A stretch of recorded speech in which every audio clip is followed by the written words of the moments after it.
अस्सलामुअलैकुम, welcome to student tube. आज के इस लेक्चर में हम सीखेंगे useful phrases for daily life. कुछ क्वेश्चंस हैं और साथ ही उनके आंसर्स भी हैं कि आप रोज़मर्रा ज़िंदगी में अगर आपने किसी से कुछ पूछना हो, किसी से कुछ बात करनी हो तो आप किस तरह से इंग्लिश में कर सकते हैं, और अगर कोई आपसे पूछे तो आप किस तरह से उसका इंग्लिश में जवाब दे सकते हैं।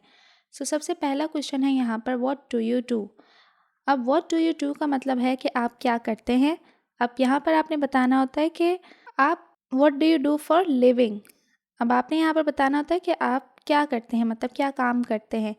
यहाँ पर है I work in a school, तो आप कह सकते हैं मैं स्कूल में काम करता हूँ, या फिर कोई और जगह जहाँ पर आप वर्क करते हो तो आप यहाँ पर लिख सकते हैं।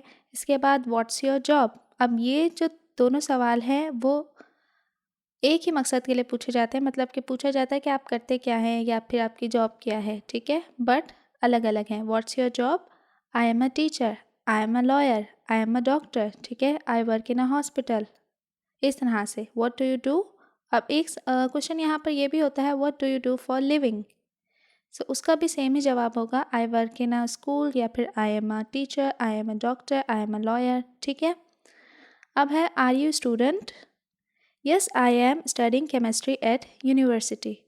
अगर आप स्टूडेंट हैं तो आप कहेंगे यस आई एम स्टडिंग, जो भी सब्जेक्ट आप पढ़ रहे हैं, यूनिवर्सिटी में है, स्कूल में है, कॉलेज में है, तो आप वो लिख सकते हैं, ठीक है।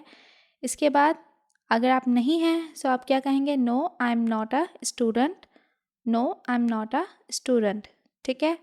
अब आर यू स्टूडेंट का तो ये हो गया। अब यहाँ पर हमने बात की थी what do you do and what's your job. अब ये तो आप तब बताएंगे जब आप काम कर रहे हैं। अगर आप काम नहीं कर रहे तो आप क्या कहेंगे, actually I am out of work at the moment. अब यहाँ पर मैंने देखे तो दो ऑफ लिखे हैं, एक ओ एफ ऑफ और एक ओ डबल एफ ऑफ। अब ओ एफ ऑफ तब यूज़ होगा जब आप कोई काम कर ही नहीं रहे या फिर आप जॉबलेस हैं, ठीक है। Actually I am out of work at the moment, इसका मतलब ये होगा कि आप इस वक्त काम नहीं कर रहे। अब ऑफ यानी ओ डबल एफ ऑफ कब यूज़ करेंगे, मतलब आपके पास जॉब है लेकिन आप काम नहीं कर रहे, आपने ब्रेक लिया हुआ है, आप वेकेशंस पे हैं, ठीक है, आपने ब्रेक ली हुई है या फिर आप वेकेशंस पे हैं, ठीक है। Actually I am out of work at the moment, तो इसका मतलब है कि आपके पास आप एम्प्लॉयड हैं बट आपने ब्रेक लिया हुआ है। और ओ एफ ऑफ मतलब कि आप जॉबलेस हैं या फिर आप काम नहीं कर रहे। अब इंग्लिश लैंग्वेज में एक्चुअली का वर्ड हम तब यूज़ करते हैं जब हम किसी को नो कहना चाह रहे हो, ठीक है। ये पोलाइट वे होता है, इंग्लिश लैंग्वेज में डायरेक्ट नो नहीं कहा जाता, ठीक है। तो नो की जगह हम एक्चुअली कहते हैं, देन हम अपना रीज़न बताते हैं या फिर वो बात करते हैं, ठीक है। अब यहाँ पर ऐसा हो सकता था no I am out of work, तो नो का इस्तेमाल नहीं किया, यहाँ पर एक्चुअली का इस्तेमाल किया। तो अगर आप किसी से पोलाइट वे में बात करना चाहते हैं तो आप क्या करेंगे, एक्चुअली, मतलब कि उर्दू में जैसे कहें दरअसल, ठीक है। एक्चुअली का वर्ड यूज़ करते हैं, देन हम अपने आगे बात करते हैं। तो यहाँ पर हमने इन तीन क्वेश्चंस को देखा, what do you do, what's your job and are you student, और साथ ही इनके आंसर्स भी देखे। अब यहाँ पर ये भी हो सकता है, what do you do for fun, या फिर what do you do on your weekend, ठीक है। तो यहाँ पर इस तरह के क्वेश्चंस भी हो सकते हैं कि मतलब आप फ़न के लिए क्या करते हैं, तो फ़न के लिए आई वॉच मूवीज़ और रीड बुक्स, या फिर what do you do on your weekend, तो वीकेंड पे आप क्या करते हैं, आप बाहर जाते हैं, फ्रेंड्स के साथ जाते हैं, मूवीज़ देखते हैं, कुकिंग करते हैं, कुछ भी करते हैं, तो वो आप लिखेंगे, ठीक है। अब यहाँ पर एक सेंटेंस है, it is a nice day isn't it. यहाँ पर ये कह रहा है कि कितना अच्छा दिन है। इज़न्ट इट का मतलब अगर हम उर्दू में देखें तो इसका मतलब होता है ना। It is a nice day isn't it. अगर है, अगर कोई आपसे बात कर रहा है तो आप कहेंगे येस इट इज़, इंडीड, वाकई। या फिर अगर आपके लिए नहीं है तो आप नो का इस्तेमाल नहीं करेंगे, आप क्या करेंगे, actually it is little hot for me, I prefer cold weather, ठीक है।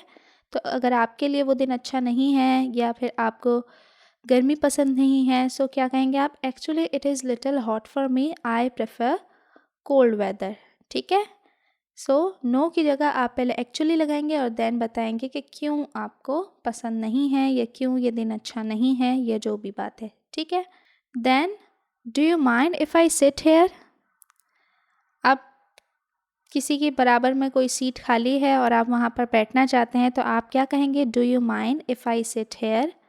अब अगर आप मज़ीद फॉर्मल वे में कहना चाहते हैं तो आप क्या कहेंगे, वुड यू माइंड, ठीक है, would you mind if I sit hair. और अगर इनफॉर्मल वे में कहना चाहते हैं तो क्या कहेंगे, is it cool if I sit hair. ठीक है, अब कोई आपसे पूछ रहा है तो आपने क्या कहना है, be my guest. Be my guest, तो आप ये पोलाइट वे में कह रहे हैं कि बी माई गेस्ट। इसका मतलब है कि हाँ बैठ सकते हैं, बी माई गेस्ट। और अगर आपको नहीं पता कि ये जगह किसकी है या फिर किसी और की है तो आप क्या कहेंगे, I am afraid this place is already taken. I am afraid this place is already taken. अब यहाँ पर इसका मतलब नो भी है, ठीक है, तो आपने डायरेक्ट नो नहीं कहना, आप क्या कहेंगे, I am afraid this place is already taken.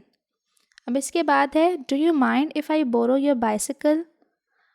अब श्योर गो अहेड, अगर आपने देनी है सो श्योर गो अहेड, और अगर नहीं so sorry I need it this afternoon. So माफ़ करना, मुझे ज़रूरत है इसकी दोपहर में, ये शाम में, या जो भी रात में। ठीक है, इसी तरह से अगर आप कोई और वर्ड भी लगा सकते हैं, कार भी लगा सकते हैं, या फिर कोई और चीज़, अगर स्कूल में है तो पेंसिल या फिर पेन, इस तरह की चीज़ें भी आप लगा सकते हैं। Do you mind if I borrow your pencil, so sure go ahead, और नहीं सॉरी आई नीडेड इट। ठीक है, अब सेम यही यहाँ पर मैंने लिखा है, फॉर मोर फॉर्मल। फॉर्मल कहेंगे बहुत ज़्यादा तो पोलाइट वे में कहना चाहते हैं तो वुड यू माइंड, तो अगेन यहाँ पर क्या आएगा, would you mind if I borrow your bicycle. और अगर इनफॉर्मल वे में मज़ीद कहना चाहते हैं तो आप कहेंगे, is it cool if I borrow your bicycle, या फिर is it cool if I borrow your pencil और एनीथिंग। ठीक है, अब है would you like some tea. तो अगर आपने पीनी है तो आप कहेंगे येस थैंक यू, या फिर मज़ीद पोलाइट और फॉर्मल वे में कहेंगे, I would love some thank you. या फिर अगर आप नहीं पीना चाहते बट आप नो भी नहीं कहना चाहते तो आप क्या कहेंगे, I would love some but maybe later. ठीक है, I would love some but maybe later. और अगर आप किसी से पूछना चाहेंगे तो आप क्या कहेंगे, would you like some tea. और अगर कोई आपसे पूछेगा तो आपने ये आंसर्स दे सकते हैं, ये तीनों आंसर्स। ठीक है, अब shall we watch a movie, shall we watch a movie. So अगर आप एग्री हैं तो आप क्या कहेंगे, डैट वुड बी लवली, या फिर साउंड्स ग्रेट, या फिर लेट्स डू दैट। अगर आप नहीं देखना चाहते तो आप क्या कहेंगे, व्हाट अबाउट लेटर। तो नो की जगह आप यूज़ करेंगे व्हाट अबाउट लेटर, यानी कि बाद के बारे में क्या कहते हैं, यानी बाद में देखते हैं, इसका मतलब ये हुआ। ठीक है, that would be lovely, sounds great, let's do that, और फिर व्हाट अबाउट लेटर। अब should we start the meeting. अब आप मीटिंग में हैं, स्कूल में हैं, टीचर हैं, या फिर कंपनी में हैं, should we start the meeting. So sounds great to me, I have a lot of work today. ठीक है, तो आप इस क्वेश्चन में ये कह रहे हैं कि हाँ बिल्कुल, क्योंकि मेरे पास आज के दिन और भी बहुत सारे काम हैं, साउंड्स गुड टू मी। ठीक है, या फिर we should wait for them, तो इसका मतलब क्या होगा, we should wait for them, यानी कि आप दूसरों का वेट करना चाहते हैं जो अभी तक नहीं आए हैं, या फिर आप ये कहेंगे। ठीक है, तो ये था आज का लेक्चर जिसमें हमने कुछ क्वेश्चंस देखे और साथ ही उनके आंसर्स भी देखे, जो कि आप डेली लाइफ में ये क्वेश्चन जो हैं वो आप पूछ सकते हैं, और अगर कोई आपसे पूछे तो आप इनके आंसर्स कर सकते हैं। ठीक है, उम्मीद करती हूँ लेक्चर आपके लिए हेल्पफुल रहा होगा। अगर हेल्पफुल रहा हो तो आपने इसे लाइक करना है, शेयर करना है, और चैनल पे न्यू हैं तो सब्सक्राइब किए बगैर मत जाइएगा। And for more, you can visit our website www.studenttube.info. Allah Hafiz.